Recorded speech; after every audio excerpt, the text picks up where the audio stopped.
خلجی خاندان کی حکومت کا بانی جلال الدین خلجی۔ دوستو، آپ دیکھ رہے ہیں چینل گلدستہ معلومات۔ آج میں آپ کو سلطنت دہلی کے خلجی خاندان کی حکومت کے بانی سلطان جلال الدین خلجی کے بارے میں بتاؤں گا۔ سلاطین دہلی کے بعد 1290 سے 1320 تک دلی پر خلجی بادشاہ حکمراں ہوئے۔ خلجی خاندان کی بنیاد جلال الدین خلجی نے رکھی اور اس کے بعد اس کا بھتیجا علاؤ الدین خلجی تخت نشین ہوا، جس کے قبضے میں بعد ازاں سارا ہندوستان آیا۔ علاؤ الدین خلجی کے بعد اس کے جانشین نااہل ثابت ہوئے اور بالآخر تغلقوں کے ہاتھوں خاندان خلجی کا خاتمہ ہوا۔ خلجی دراصل ایک اقوان قبیلے غلجئی سے تعلق رکھتے تھے اور یہی غلجئی نام ہندوستان میں خلجی کی صورت اختیار کر گیا۔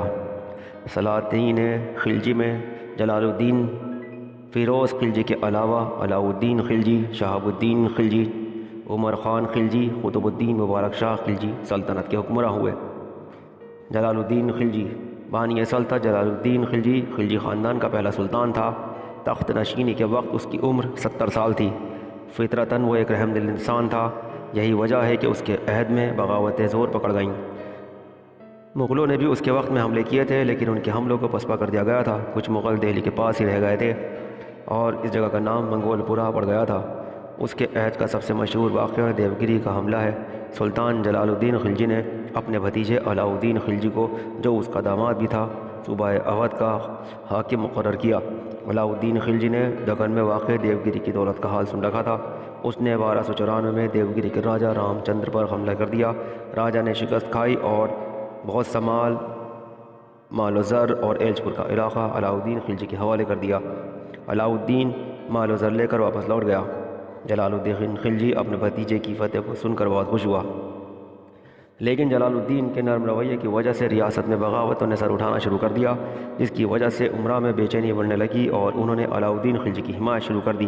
بالآخر علاؤ الدین خلجی جلال الدین خلجی کو قتل کرنے کے بعد تخت نشین ہوا۔ جلال الدین خلجی اپنی عوام کے لیے انتہائی شائستہ، عاجزی، انکساری رکھنے والا بادشاہ تھا۔ اس رحم دلی کی وجہ سے اسے کمزور حکمراں سمجھ کر اس کے خلاف کئی بار بغاوتیں کی گئیں، لیکن اس نے سب بغاوتوں کو کچلا۔ اس نے ملک چھاجو کی بغاوت کو بھی کچلا۔ جلال الدین خلجی کے دہلی کا سلطان بنتے ہی حکومت میں ہندوستانی لوگوں کو حکومت میں شامل کرنے کا سلسلہ شروع ہوا۔ اسے خلجی انقلاب بھی کہا جاتا ہے۔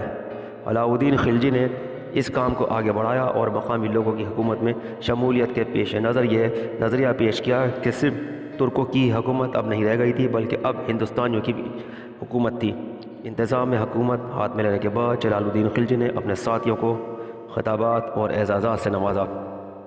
جلال الدین خلجی خوش اخلاق، ایک نیک طبیعت اور پسندیدہ عادات کا مالک تھا۔ بادشاہ کے دربار میں اپنے وقت کے بہترین عالم موجود رہتے تھے۔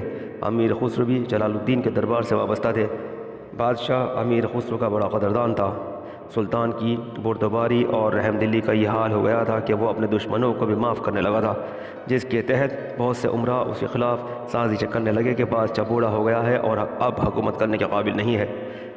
کسی سے ناراض ہو کر اس کا عہدہ یا اس کی جاگیریں واپس نہیں لیتا تھا۔ وہ کہتا تھا کہ مجھے شرم آتی ہے کہ پہلے کسی کو جاگیریں دوں پھر واپس لے لوں۔ جلال الدین خلجی کے تخت نشین ہونے کے بعد دوسرے سال ملک چھاجو، جو کہ غیاث الدین بلبن کا بھتیجا تھا، نے سلطان مغیث الدین کا لقب اختیار کر کے اودھ میں خود مختاری کا اعلان کر دیا اور ایک بڑا لشکر لے کر دہلی کی طرف روانہ ہوا۔ جلال الدین کو اس کی خبر ملی تو اس نے اپنے بیٹے ارک علی خان کی قیادت میں ایک لشکر مقابلے کے لیے روانہ کیا۔ اس جنگ میں ملک چھاجو کو شکست ہوئی اور اس کے بہت سے امراء قیدی بنا لیے گئے، جنہیں جلال الدین خلجی نے بعد میں معاف کر دیا۔ ملک چھاجو جو اس کے بعد فرار ہو گیا، فرار ہونے کے بعد گرفتار ہوا، جسے جلال الدین نے ملتان بھجوا دیا اور وہاں کے حاکم کو ملک چھاجو اور اس کے اہل خانہ کے لیے ایک عمدہ مکان اور گزر بسر کا انتظام کرنے کو کہا۔ ملک چھاجو سے نمٹنے کے بعد بدایوں سے دہلی کی طرف کوچ کر گیا۔ دہلی پہنچ کر اس نے کرا کی حکومت اپنے بھتیجے علاؤ الدین خلجی کے سپرد کی۔ بادشاہ کے دور میں سیدی مولا، جو کہ ایک فقیر اور درویش تھے، اور حضرت خواجہ فرید الدین گنج شکر کی محبت سے فیضیاب ہو چکے تھے کہ قتل کا واقعہ پیش آیا۔ سیدی مولا قاضی تاج الدین کی باتوں میں آ کر حکمران کے خواہش مند ہو چکے تھے اور بادشاہ کے قتل کا منصوبہ بنا چکے تھے۔ بادشاہ پر جب یہ سازش آشکار ہوئی تو اس نے سب کو گرفتار کر لیا۔ دربار میں درویشوں کی ایک جماعت بھی موجود تھی جو کہ بادشاہ کی احسان مند تھی۔ اس میں سے ایک درویش نے سیدی مولا پر حملہ کر دیا اور ان کو زخمی کر دیا۔ جلال الدین سیدی مولا کے قتل کے حکم کو دینے میں ہچکچاہٹ میں تھا، مگر اس کے بیٹے ارک علی خان کے حکم پر انہیں قتل کر دیا گیا۔ 1290 میں دہلی میں سخت قحط پڑا۔ اس سال بادشاہ کا بیٹا بیمار ہو کر مر گیا۔ 1291 میں مالوہ میں بغاوت ہوئی، جس کو رفع کرنے کے لیے جلال الدین لشکر لے کر روانہ ہوا اور مالوہ پر قبضہ کر لیا۔ اس کے بعد اس نے رنتھمبور پر حملہ کیا، اس کا راجہ قلعہ بند ہو گیا۔ جلال الدین نے دیکھا کہ محاصرہ توڑنے میں ہزاروں سپاہیوں کی جان جا سکتی ہے، تو وہ یہ کہہ کر واپس آ گیا کہ میں اپنے نام اور حکومت کے لیے ہزاروں مسلمان نہیں مروانا چاہتا۔ 1292 میں 1,00,000 گھڑ سواروں کے ساتھ مغلوں نے پنجاب پر حملہ کیا۔ جلال الدین کے لشکر نے انہیں شکست دی اور ہزاروں مغل قید بنا لیے گئے، جن کو بعد میں جلال الدین نے امان دینے کے ساتھ ساتھ جان کی امان بھی دی۔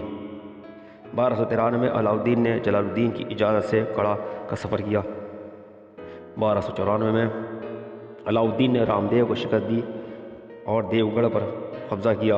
1295 میں علاؤ الدین نے ایک سازش کے تحت جلال الدین کو گڑھ بلوایا۔ علاؤ الدین بڑے ادب کے ساتھ اسے ملا اور جب جلال الدین اس کا ہاتھ پکڑ کر اپنی کشتی کی طرف چلا تو علاؤ الدین کے اشارے پر اسے قتل کر دیا گیا۔ جلال الدین خلجی کے قاتلوں کا انجام عبرتناک ہوا۔